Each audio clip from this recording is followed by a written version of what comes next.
بسم الله الرحمن الرحيم. يا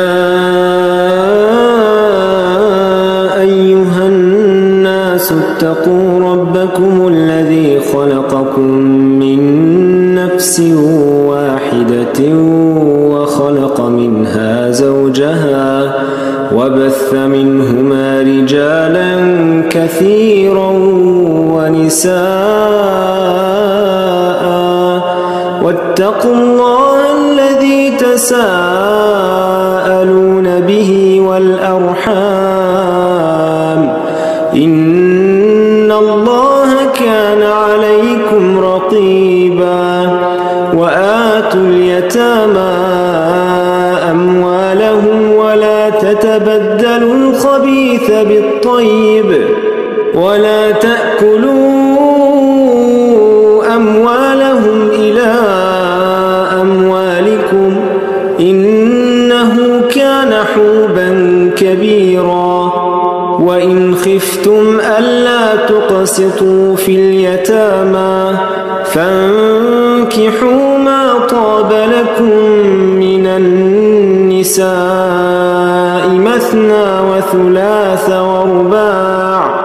فإن خفتم ألا تعدلوا فواحدة أو ما ملكت أيمانكم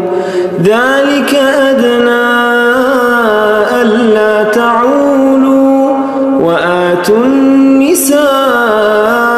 صدقاتهن نحلة فإن طبن لكم عن شيء منه نفسا فكلوه هنيئا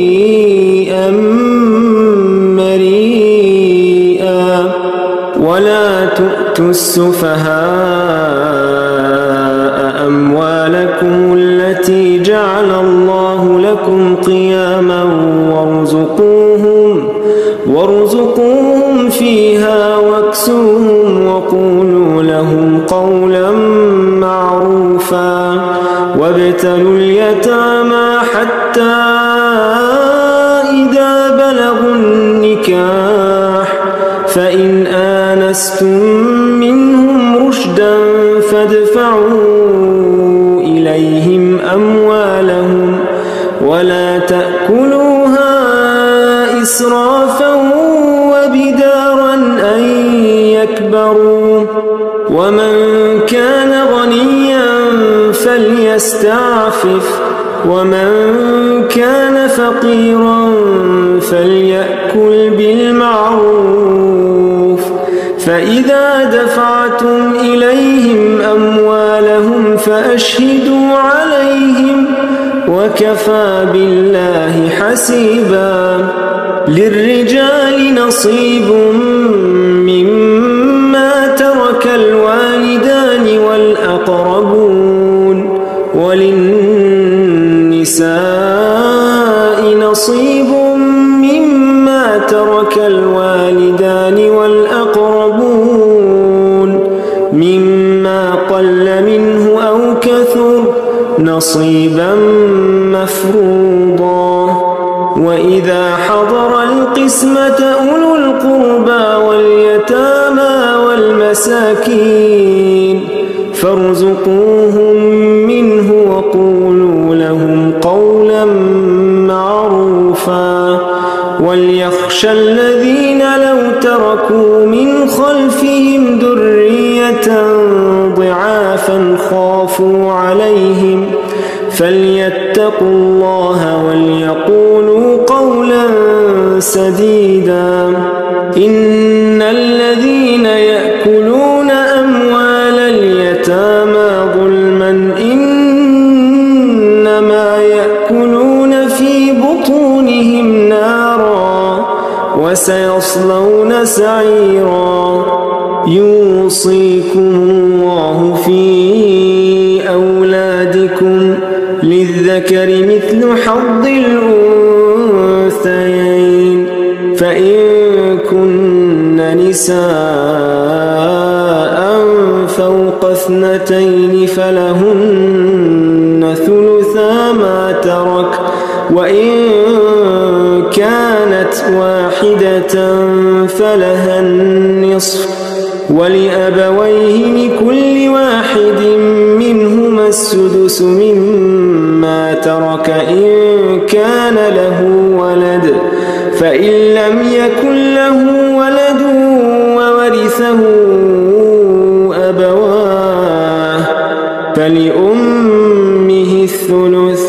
فإن كان له إخوة فلأمه السدس من بعد وصية يوصي بها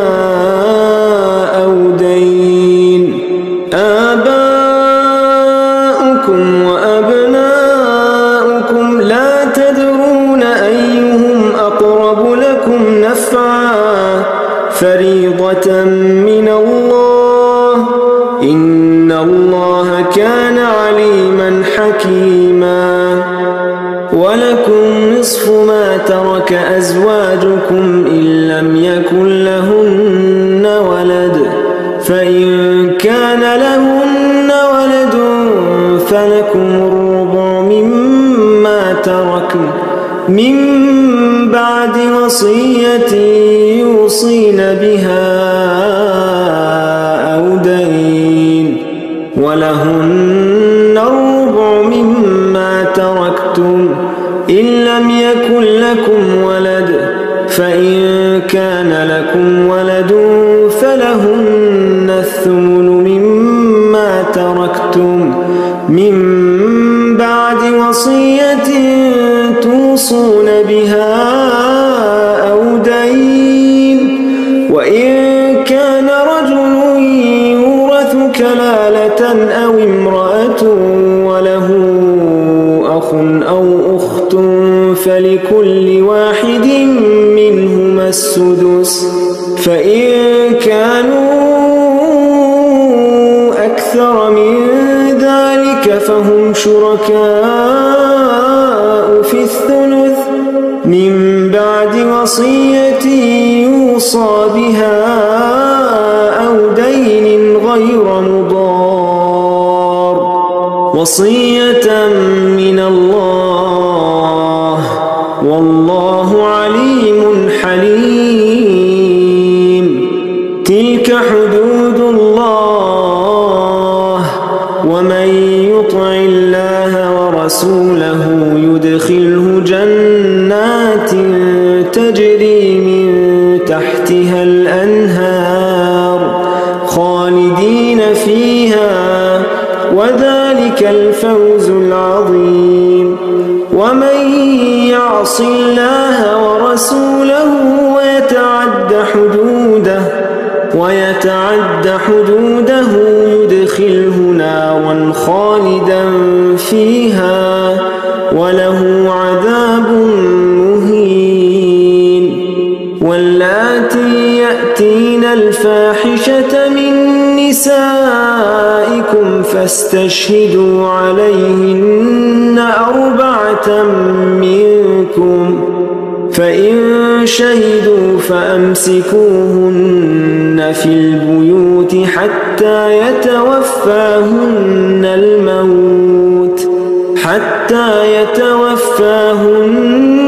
الموت أو يجعل الله لهن سبيلا واللذان يأتيانها منكم فآذوهما فإن تابا وأصلحا فأعرضوا عنهما إن الله كان توابا رحيما إنما التوبة على الله للذين يعملون السوء بجهالة ثم يتوبون من قريب فأولئك يتوب الله عليهم وكان الله عليما حكيما وليست التوبة للذين يعملون السيئات حتى إذا حضر أحدهم الموت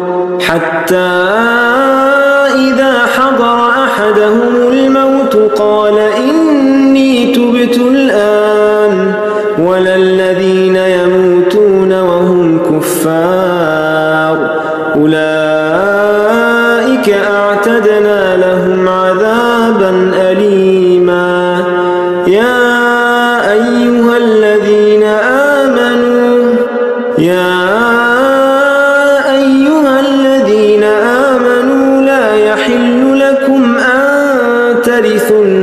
النساء كرها ولا تعضلوهن لتذهبوا ببعض ما آتيتموهن إلا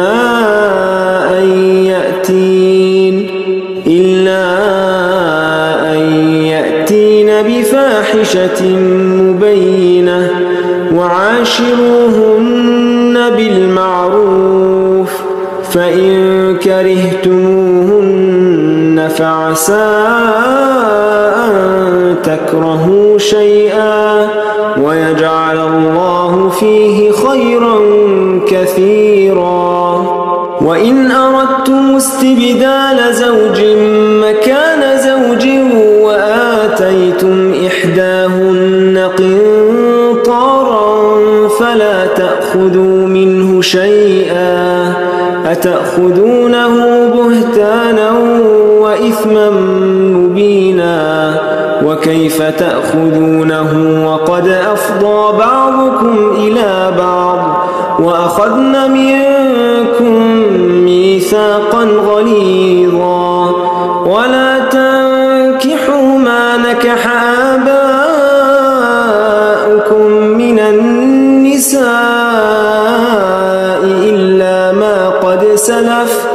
إنه كان فاحشة ومقتا وساء سبيلا. حرمت عليكم أمهاتكم وبناتكم وأخواتكم وعماتكم وخالاتكم وبنات الأخ وبنات الأخت وأمهاتكم اللاتي أرضعنكم وأخواتكم من الرضاعة وأمهات نسائكم وربائبكم اللاتي في حجوركم من نسائكم اللاتي دخلتم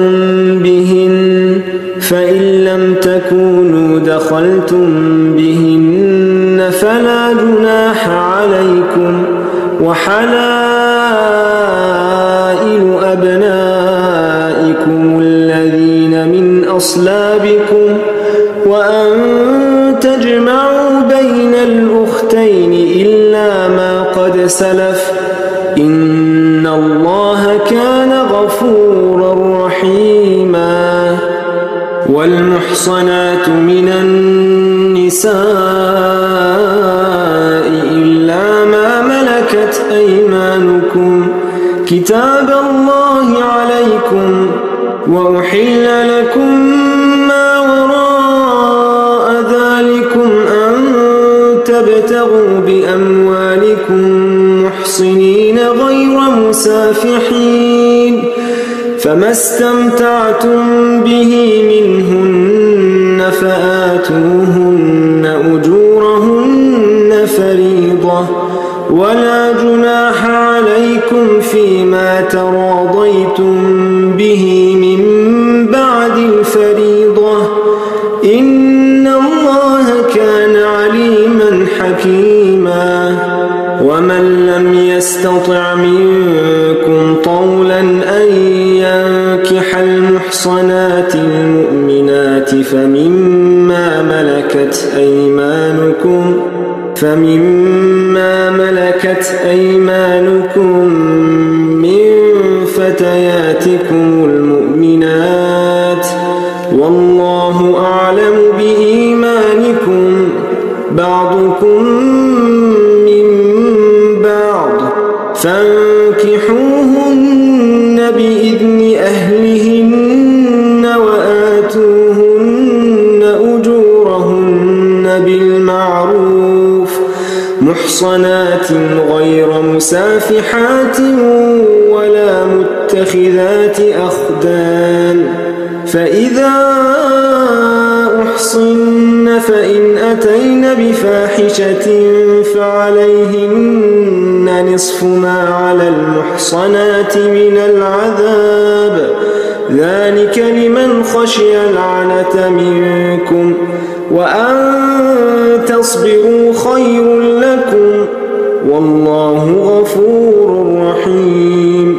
يريد الله ليبين لكم ويهديكم سنن الذين من قبلكم ويتوب عليكم والله عليم حكيم والله يريد أن يتوب عليكم ويريد الذين يتبعون الشهوات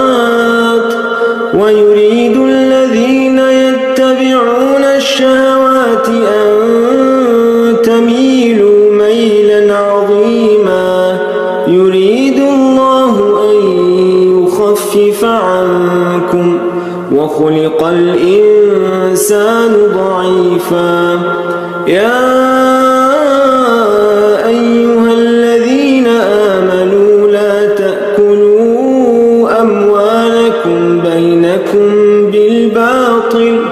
لا تأكلوا أموالكم بينكم بالباطل إلا أن تكون تجارة عن تراض منكم ولا تقتلوا أنفسكم إن الله كان بكم رحيما ومن يفعل ذلك عدوانا وظلما فسوف نصليه نارا وكان ذلك على الله يسيرا إن تجتنبوا كبائر ما تنهون عنه نكفر عنكم سيئاتكم وندخلكم مدخلا كريما ولا تتمنوا ما فضل الله به بعضكم على بعض للرجال نصيب مما اكتسبوا وللنساء نصيب مما اكتسبوا واسألوا الله من فضله إن الله كان بكل شيء عليما ولكل جعلنا موالي مما ترك الوالدان والأقربون والذين عقدت أيمانكم فآتوهم نصيبهم إن الله كان على كل شيء شهيدا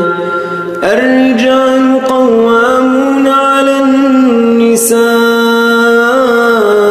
بما فضل الله بعضهم على بعض وبما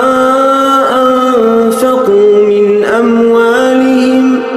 فالصالحات قانتات حافظات للغيب بما حفظ الله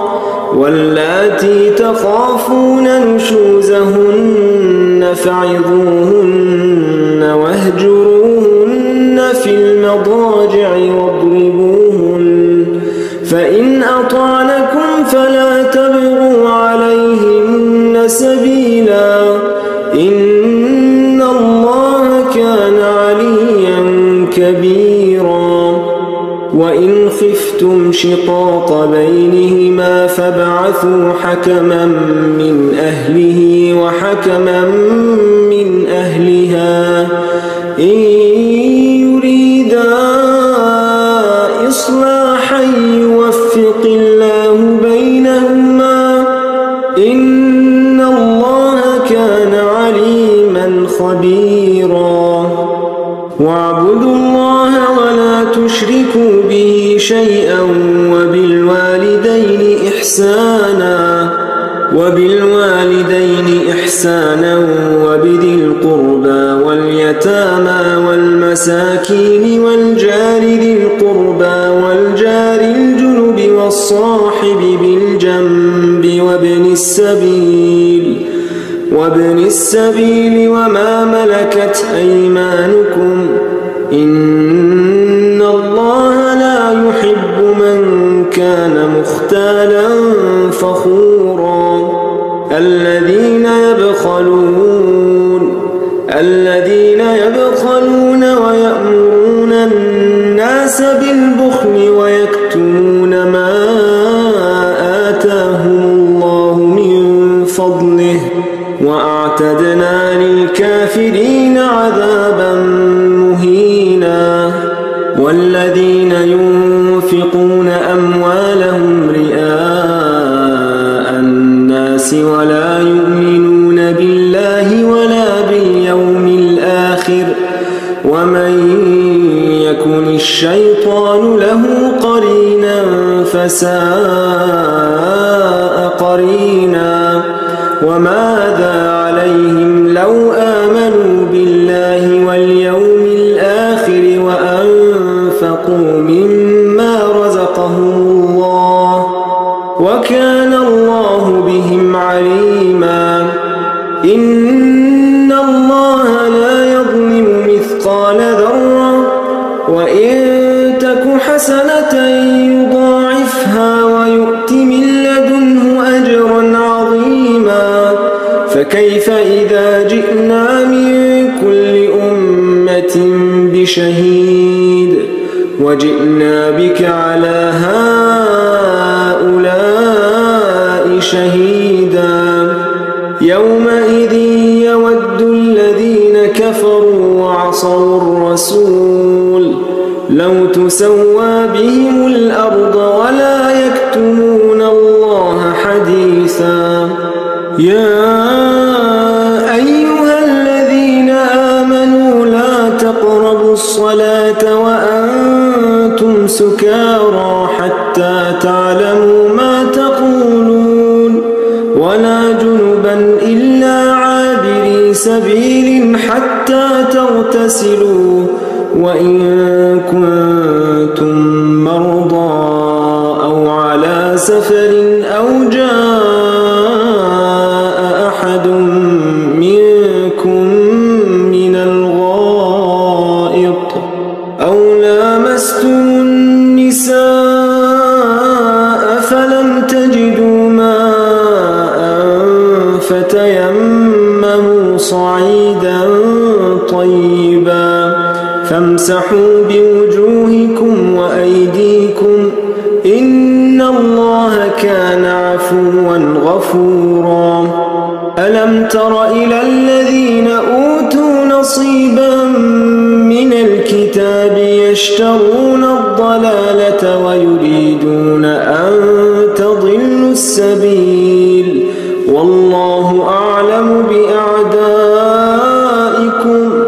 وكفى بالله وليا وكفى بالله نصيرا. من الذين هادوا يحرفون الكلم عن مواضعه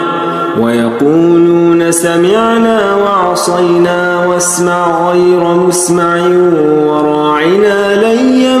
بألسنتهم وطعنا في الدين ولو أنهم قالوا سمعنا وأطعنا واسمع وانظرنا لكان خيرا لهم وأقوم ولكن لعنهم الله بكفرهم فلا يؤمنون إلا قليلا. يا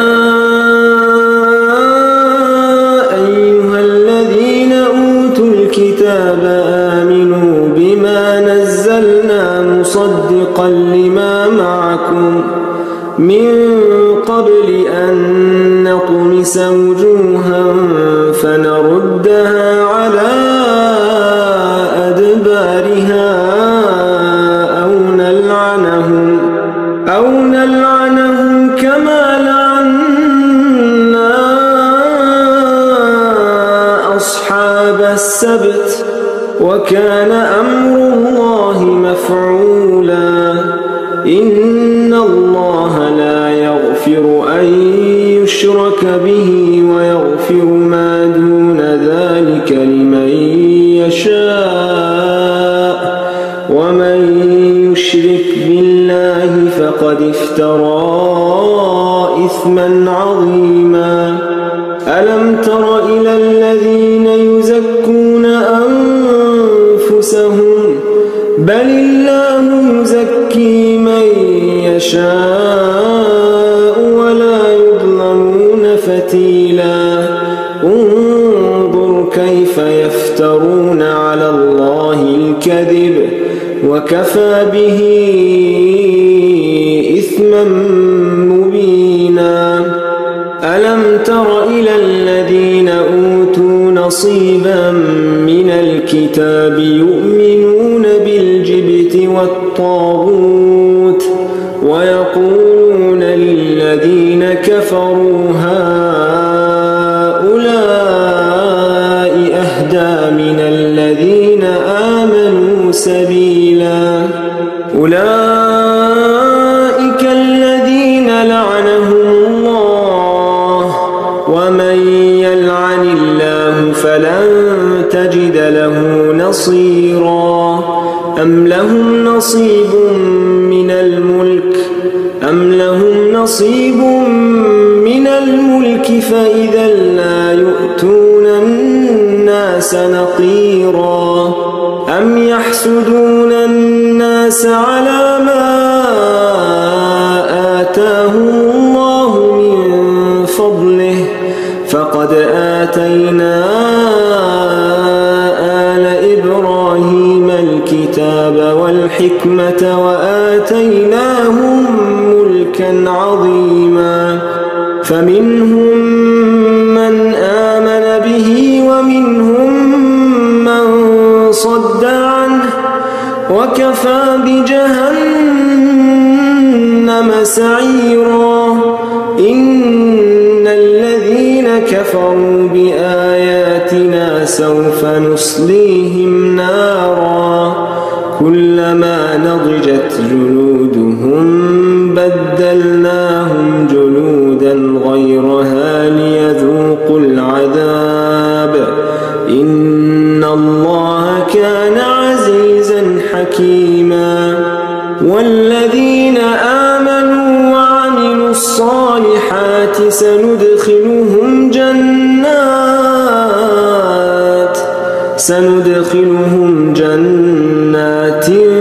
تجري من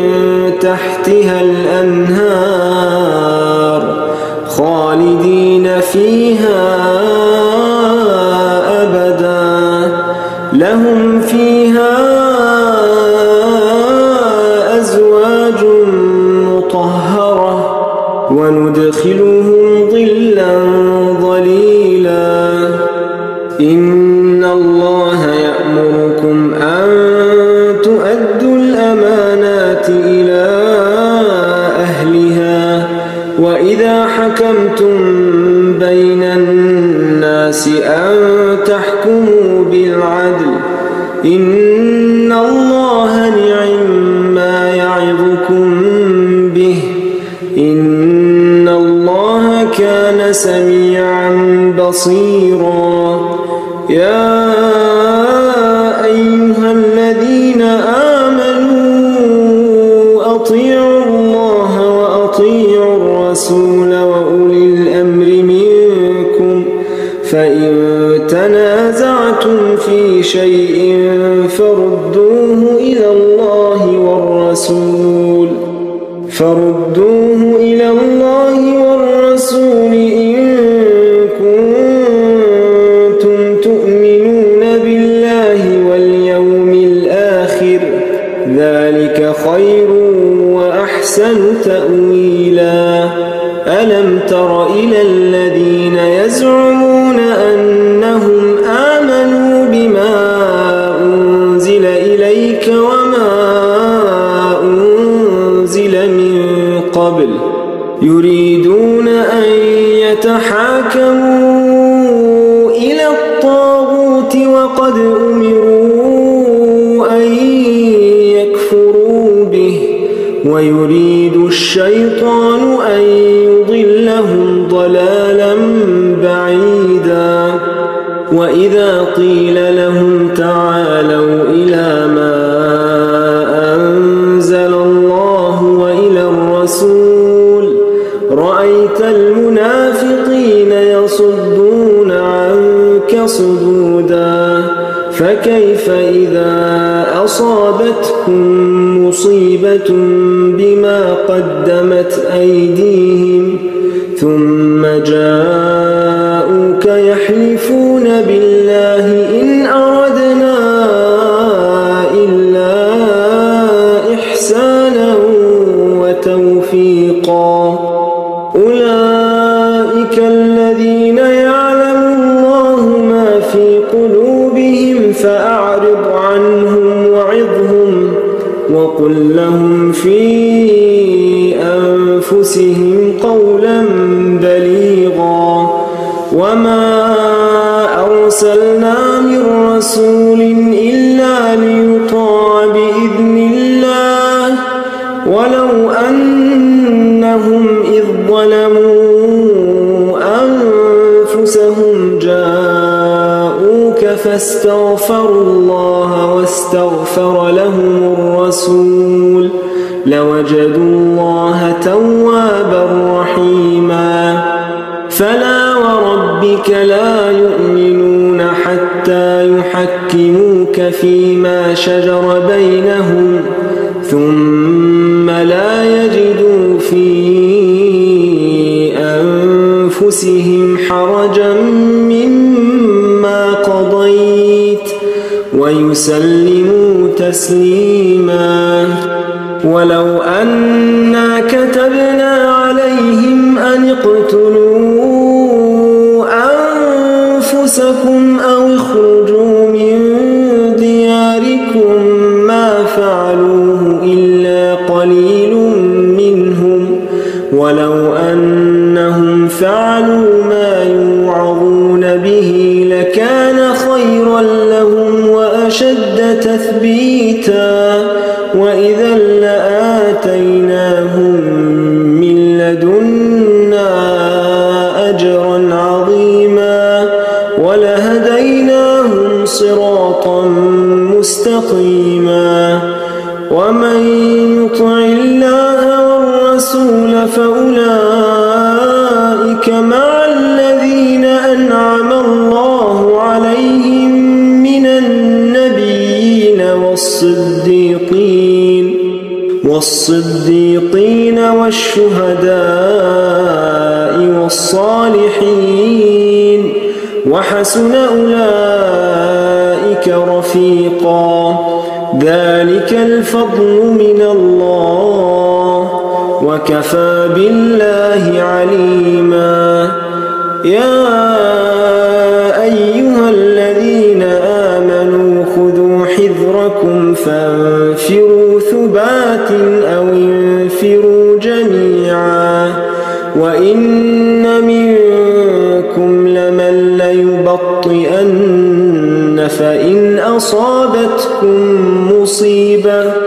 فإن أصابتكم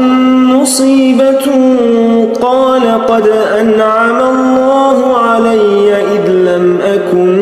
معهم شهيدا ولئن أصابكم فضل من الله ليقولن كأن لم تكن بينكم وبينه مودة يا ليتني كنت معهم فأفوز فوزا عظيما فليقاتل في سبيل الله الذين يشرون الحياة الدنيا بالآخرة ومن يقاتل في سبيل الله فيقتل أو يغلب فسوف نؤتيه أجرا عظيما وما لكم لا تقاتلون في سبيل الله والمستضعفين من الرجال والنساء والولدان الذين يقولون ربنا أخرجنا من هذه القرية الظالم أهلها واجعل لنا من لدنك وليا واجعل لنا من لدنك نصيرا الذين آمنوا يقاتلون في سبيل الله والذين كفروا يقاتلون في سبيل الطاغوت فقاتلوا أولياء الشيطان إن كيد الشيطان كان ضعيفا ألم تر إلى الذين قيل لهم كفوا أيديكم وأقيموا الصلاة وآتوا الزكاة فلما كتب عليهم القتال إذا فريق منهم يخشون الناس كخشية الله أو أشد خشية وقالوا ربنا لم كتبت علينا القتال لولا أخرتنا إلى أجل قريب قل متاع الدنيا قليل والآخرة خير لمن اتقى ولا تظلمون فتيلا أينما تكونوا يدرككم الموت ولو كنتم في بروج مشيدة وإن تصبهم حسنة يقولوا هذه من عند الله وإن تصبهم سيئة يقولوا هذه من عندك قل كل من عند الله فما لهؤلاء القوم لا يكادون يفقهون حديثا ما أصابك من حسنة فمن الله وما أصابك من سيئة فمن نفسك وأرسلناك للناس رسولا وكفى بالله شهيدا من يطع الرسول فقد أطاع الله ومن تولى فما أرسلناك عليهم حفيظا ويقولون طاعة فإذا برزوا من عندك بيت طائفة منهم غير الذي تقول والله يكتب ما يبيتون فأعرض عنهم وتوكل على الله وكفى بالله وكيلا أفلا يتدبرون القرآن ولو كان من عند غير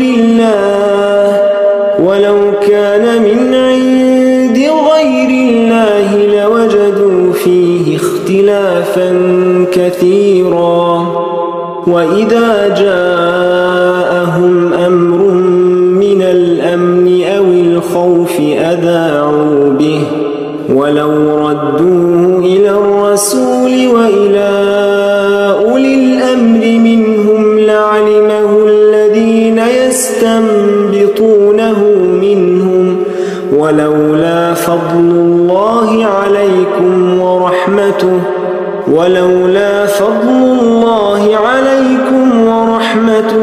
لاتبعتم الشيطان إلا قليلا فقاتل في سبيل الله لا تكلف إلا نفسك وحرض المؤمنين عسى الله أن يكف بأس الذين كفروا والله أشد بأسا وأشد تنكيلا من يشفع شفاعة حسنة يكن له نصيب منها ومن يشفع شفاعة سيئة يكن له كفل منها وكان الله على كل شيء مقيتا وإذا حييتم بتحية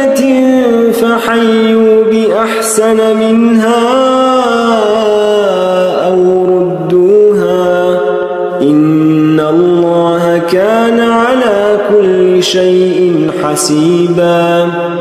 الله لا إله إلا هو ليجمعنكم إلى يوم القيامة لا ريب فيه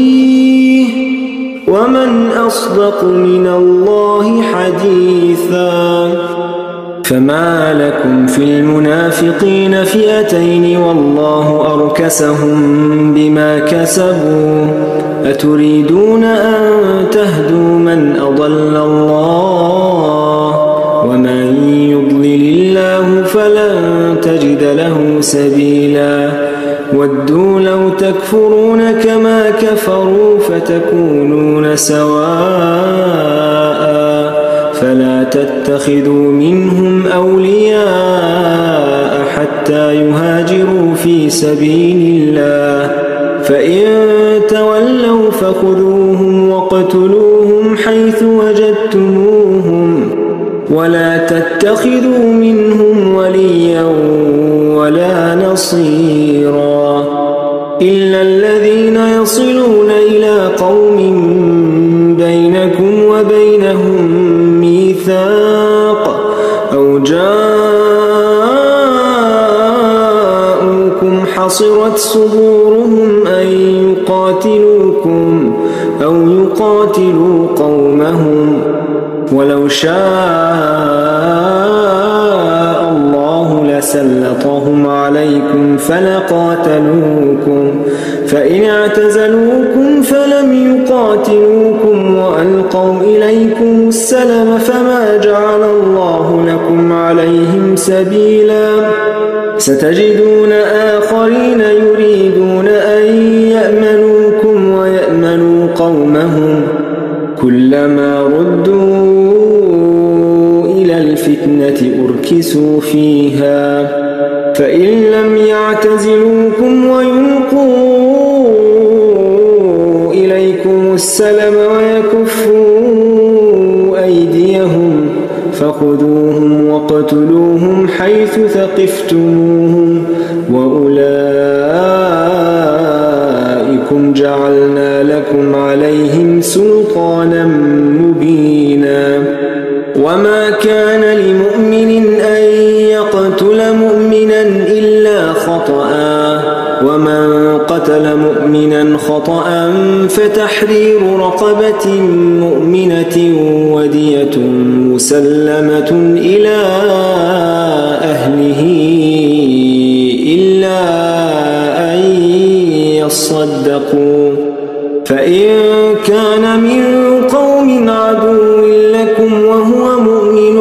فتحرير رقبة مؤمنة وإن كان من قوم بينكم وبينهم ميثاق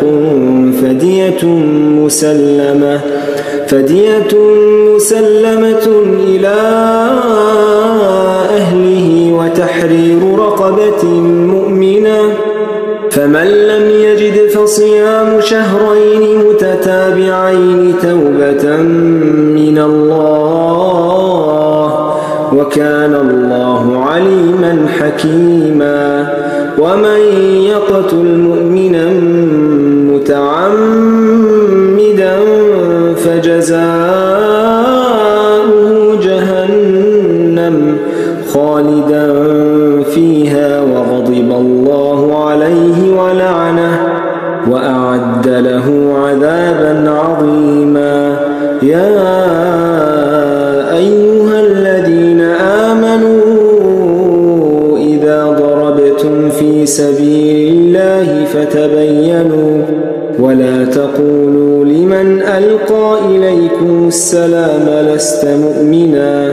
تبتغون عرض الحياة الدنيا فعند الله مغانم كثيرة كذلك كنتم من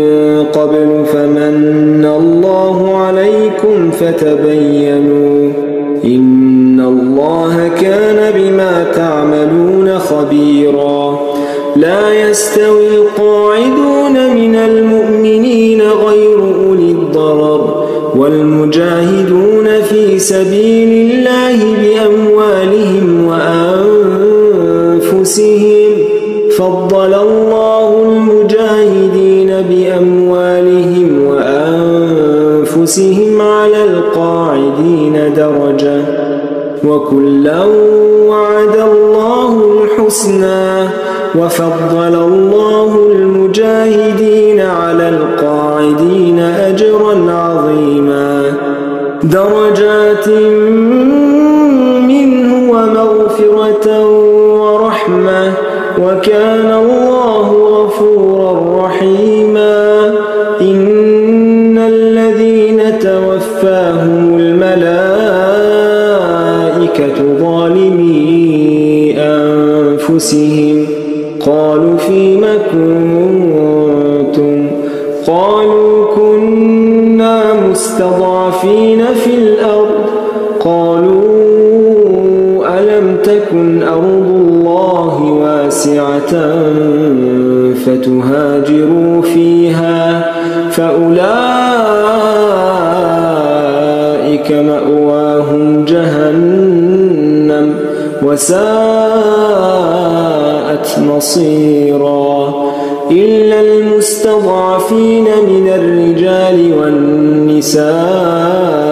والولدان لا يستطيعون حيلة ولا يهتدون سبيلا فأولئك عسى الله أن يعفو عنهم وكان الله عفوا غفورا ومن يهاجر في سبيل الله يجد في الأرض مراغما كثيرا وسعة ومن يخرج من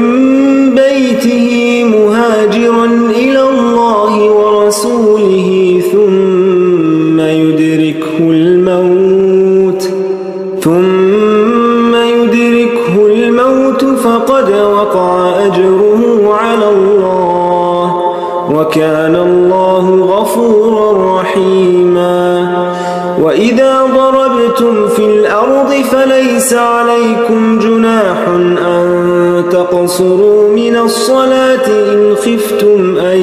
يفتنكم الذين كفروا إن الكافرين كانوا لكم عدوا مبينا وإذا كنت فيهم فأقمت لهم الصلاة فلتقم طائفة منهم معك وليأخذوا أسلحتهم فإذا سجدوا فليكونوا من ورائكم ولتأت طائفة أخرى لم يصلوا فليصلوا معك وليأخذوا حذرهم وأسلحتهم ود الذين كفروا لو تغفلون عن أسلحتكم وأمتعتكم فيميلون عليكم ميلة واحدة ولا جناح عليكم إن كان بكم أذى من مطر أو كنتم مرضى أن تضعوا أسلحتكم وخذوا حذركم إن الله أعد للكافرين عذابا مهينا فإذا قضيتم الصلاة فاذكروا الله قياما وقعودا وعلى جنوبكم فإذا اطمأننتم فأقيموا الصلاة إن الصلاة كانت على المؤمنين كتابا موقوتا ولا تهنوا في ابتغاء القوم إن تكونوا تألمون فإنهم يألمون كما تألمون وترجون من الله ما لا يرجون وكان الله عليما حكيما إنا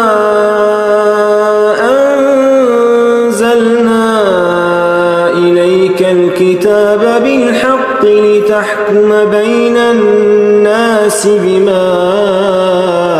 أراك الله ولا تكن للخائنين خصيما واستغفر الله إن الله كان غفورا رحيما ولا تجادل عن الذين يختانون أنفسهم إن الله لا يحب من كان خوانا أثيما يستخفون من الناس ولا يستخفون من الله وهو معهم إذ يبيتون ما لا يرضى من القول وكان الله بما يعملون محيطا ها أنتم هؤلاء جادلتم عنهم في الحياة الدنيا فمن يجادل الله عنهم يوم القيامة أم من يكون عليهم وكيلا ومن يعمل سوءا أو يظلم نفسه ثم يستغفر الله يجد الله غفورا رحيما ومن يكسب إثما فإنما يكسبه على نفسه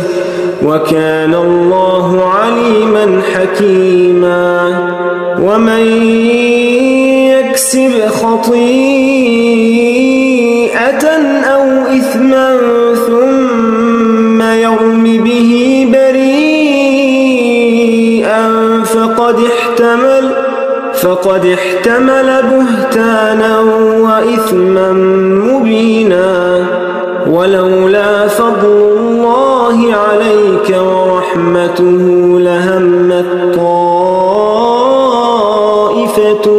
منهم أن يضلوك وما يضلون إلا أنفسهم وما يضرونك من شيء وأنزل الله عليك الكتاب والحكمة وعلمك ما لم تكن تعلم وكان فضل الله عليك عظيما لا خير في كثير من نجواهم إلا من أمر بصدقة أو معروف أو إصلاح بين الناس ومن يفعل ذلك ابتغاء مرضات الله فسوف نؤتيه أجرا عظيما ومن يشاقق الرسول من بعد ما تبين له الهدى ويتبع غير سبيل المؤمنين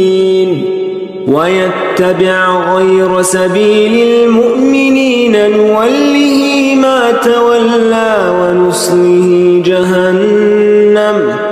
وساءت مصيرا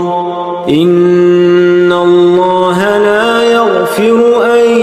يشرك به ويغفر ما دون ذلك لمن يشاء ومن يشرك بالله فقد ضل ضلالا بعيدا إن يدعون من دونه إلا إناثا وإن يدعون إلا شيطانا مريدا لعنه الله وقال لأتخذن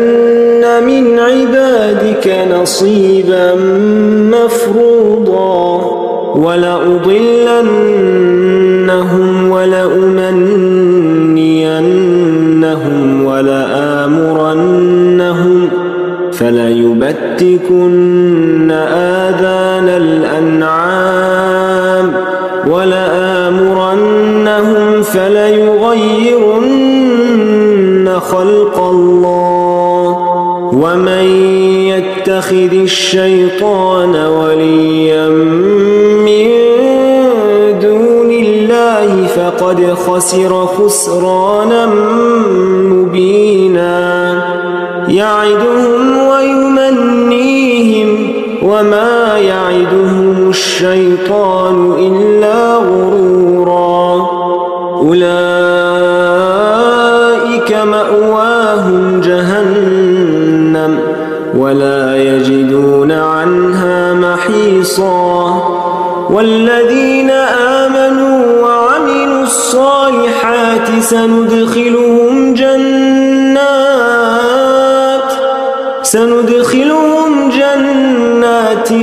تجري من تحتها الأنهار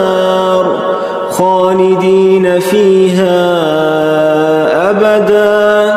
وعد الله حقا ومن أصدق من الله قيلا ليس بأمانيكم ولا أماني أهل الكتاب من يعمل سوءا يجز به ولا يجد له من دون الله وليا ولا نصيرا ومن يعمل من الصالحات من ذكر أو أنثى وهو مؤمن فأولئك يدخلون الجنة ولا يظلمون نقيرا ومن أحسن دينا ممن أسلم وجهه لله وهو محسن واتبع ملة إبراهيم حنيفا واتخذ الله إبراهيم خليلا ولله ما في السماوات وما في الأرض وكان الله بكل شيء محيطا ويستفتونك في النساء قل الله يفتيكم فيهن وما يتلى عليكم في الكتاب في يتامى النساء اللاتي لا تؤتونهن ما كتب لهن وترغبون أن تنكحوهن والمستضعفين من الولدان وأن تقوموا لليتامى بالقسط وما تفعلوا من خير فإن الله كان به عليما وإن امرأة خافت من بعلها نشوزا أو إعراضا فلا جناح عليهما أن يصلحا بينهما صلحا والصلح خير وأحضرت الأنفس الشح وإن تحسنوا وتتقوا فإن الله كان بما تعملون خبيرا ولن تستطيعوا أن تعدلوا بين النساء ولو حرصتم فلا تميلون كل الميل فتذروها كالمعلقة وإن تصلحوا وتتقوا فإن الله كان غفورا رحيما وإن يتفرقا يغني الله كلا من سعته وكان الله واسعا حكيما ولله ما في السماوات وما في الأرض ولقد وصينا الذين أوتوا الكتاب من قبلكم وإياكم وإن تكفروا فإن لله ما في السماوات وما في الأرض وكان الله غنيا حميدا ولله ما في السماوات وما في الأرض وكفى بالله وكيلا إن يشأ يذهبكم أيها الناس ويأت بآخرين وكان الله على ذلك قديرا من كان يريد ثواب الدنيا فعند الله ثواب الدنيا والآخرة وكان الله سميعا بصيرا يا أيها الذين آمنوا كونوا قوامين بالقسط شهداء لله ولو على أنفسكم أو الوالدين والأقربين إن يكن غنيا أو فقيرا فالله أولى بهما فلا تتبعوا الهوى أن تعدلوا وإن تلوا أو تعرضوا فإن الله كان بما تعملون خبيرا يا أيها الذين آمنوا بالله ورسوله والكتاب الذي نزل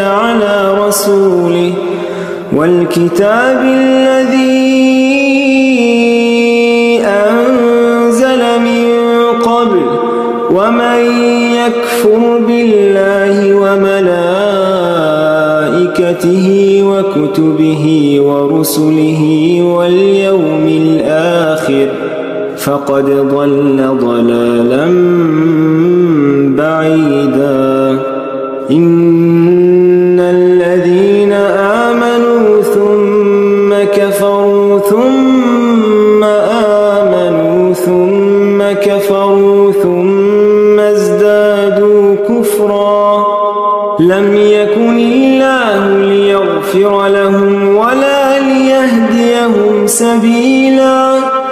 بشر المنافقين بأن لهم عذابا أليما الذين يتخذون الكافرين أولياء من دون المؤمنين أيبتغون عندهم العزة فإن العزة لله جميعا وقد نزل عليكم في الكتاب أن إذا سمعتم آيات الله يكفر بها ويستهزأ بها فلا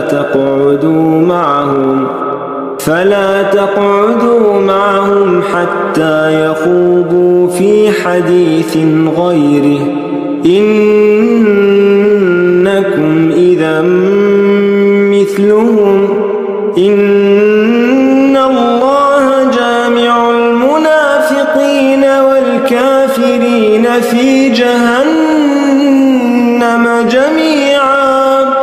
الذين يتربصون بكم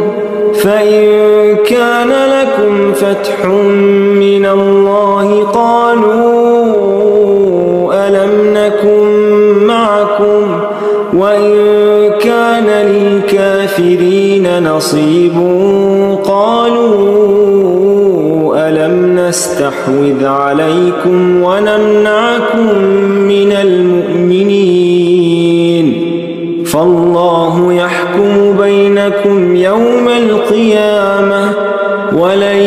يجعل الله للكافرين على المؤمنين سبيلا إن المنافقين يخادعون الله وهو خادعهم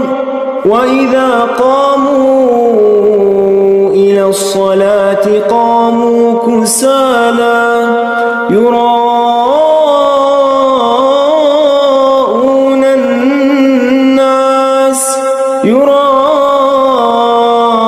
الناس ولا يذكرون الله إلا قليلا مذبذبين بين ذلك لا إلى هؤلاء ولا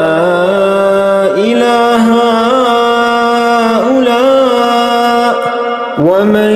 يضلل الله فلن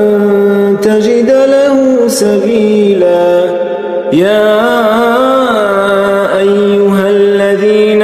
آمنوا لا تتخذوا الكافرين أولياء من دون المؤمنين أتريدون أن تجعلوا لله عليكم سلطانا مبينا إن المنافقين في الدرك الأسفل من النار ولن تجد لهم نصيرا إلا الذين تابوا وأصلحوا واعتصموا بالله وأخلصوا دينهم لله فأولئك مع المؤمنين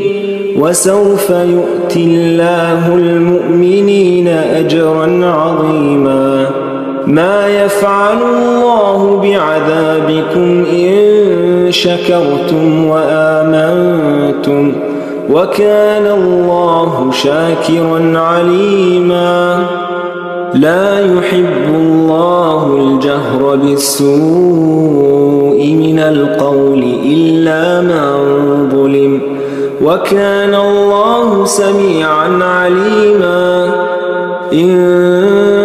تبدوا خيرا أو تخفوه أو تعفوا عن سوء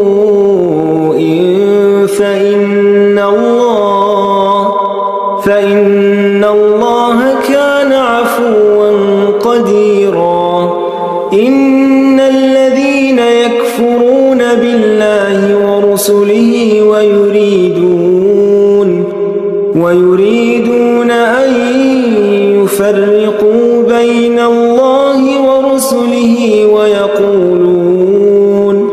ويقولون نؤمن ببعض ونكفر ببعض ويريدون أن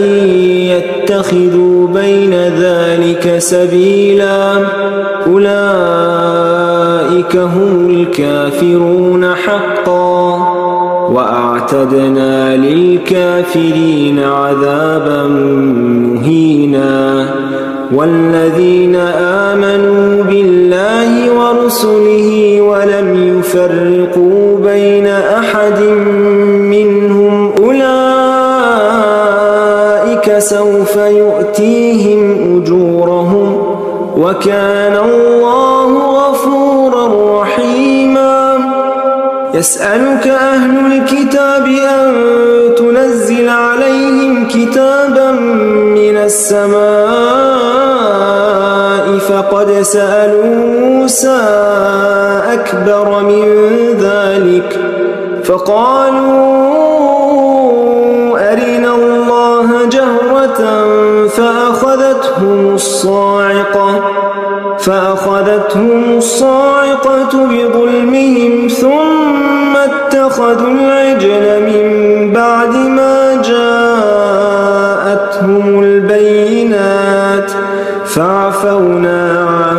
ذلك وآتينا موسى سلطانا مبينا. ورفعنا فوقهم الطور بميثاقهم وقلنا لهم ادخلوا الباب سجدا وقلنا لهم لا تعدوا في السبت وأخذنا منهم ميثاقا غليظا. فبما نقضهم ميثاقهم وكفرهم بآيات الله وقتلهم الأنبياء بغير حق وقولهم قلوبنا غلف بل طبع الله عليها بكفرهم فلا يؤمنون إلا قليلا وبكفرهم وقولهم على مريم بهتانا عظيما وقولهم إنا قتلنا المسيح عيسى ابن مريم رسول الله وما قتلوه وما صلبوه ولكن شبه لهم وإن الذين اختلفوا فيه لفي شك منه ما لهم به من علم إلا اتباع الظن وما قتلوه يقينا بل رفعه الله إليه وكان الله عزيزا حكيما وإن من أهل الكتاب إلا ليؤمنن به قبل موته ويوم القيامة يكون عليهم شهيدا فبظلم من الذين هادوا حرمنا عليهم طيبات أحلت لهم وبصدهم عن سبيل الله كثيرا وأخذهم الربا وقد نهوا عنه وأكلهم أموال الناس بالباطل وأعتدنا للكافرين منهم عذابا أليما لكن الراسخون في العلم منهم والمؤمنون يؤمنون بما أنزل إليك وما أنزل من قبل والمقيمين الصلاة والمؤتون الزكاة والمؤمنون بالله واليوم الآخر أولئك سنؤتيهم أجرا عظيما إنا أوحينا إليك كما أوحينا إلى نوح والنبيين من بعده وأوحينا إلى إبراهيم وإسماعيل وإسحاق ويعقوب والأسباط وعيسى وأيوب ويونس وهارون وسليمان وآتينا داود زبورا ورسلا قد قصصناهم عليك من قبل ورسلا لم نقصصهم عليك وكلم الله موسى تكليما رسلا مبشرين ومنذرين لئلا يكون للناس على الله حجة بعد الرسل وكان الله عزيزا حكيما لكن الله يشهد بما أنزل إليك أنزله بعلمه والملائكة يشهدون وكفى بالله شهيدا إن الذين كفروا وصدوا عن سبيل الله قد ضلوا ضلالا بعيدا إن الذين كفروا وظلموا لم يكن الله ليغفر لهم ولا ليهديهم طريقا إلا طريق جهنم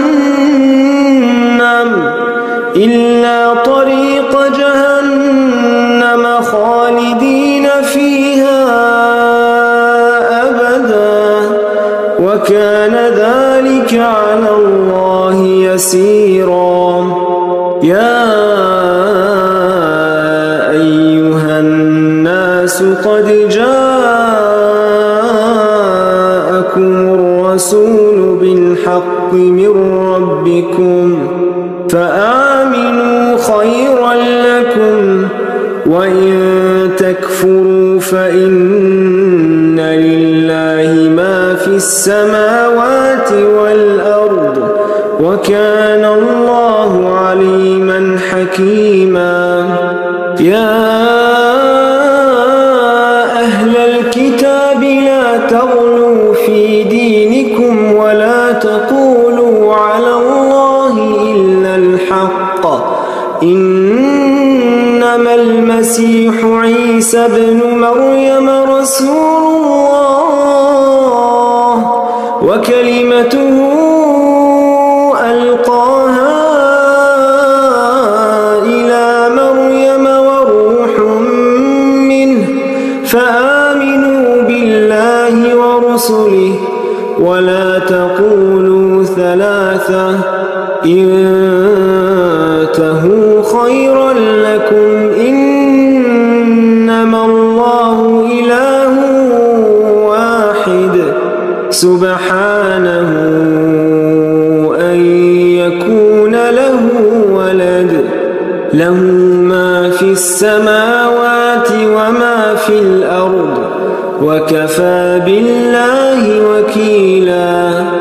لن يستنكف المسيح أن يكون عبدا لله ولا الملائكة المقربون ومن يستنكف عن عبادته ويستكبر فسيحشرهم إليه جميعا فأما الذين آمنوا وعملوا الصالحات فيوفيهم أجورهم ويزيدهم من فضله وأما الذين استنكفوا واستكبروا فيعذبهم عذابا أليما ولا يجدون لهم من دون الله وليا ولا نصيرا يا أيها الناس قد جاءكم برهان من ربكم وأنزلنا إليكم نورا مبينا فأما الذين آمنوا بالله واعتصموا به فسيدخلهم في رحمة منه وفضل ويهديهم إليه صراطا مستقيما يستفتونك قل الله يفتيكم في الكلالة إن امرؤ هلك ليس له ولد وله أخت فلها نصف ما ترك وهو يرثها إن لم يكن لها ولد فإن كانت اثنتين فلهما الثلثان مما ترك وإن كانوا إخوة رجالا ونساء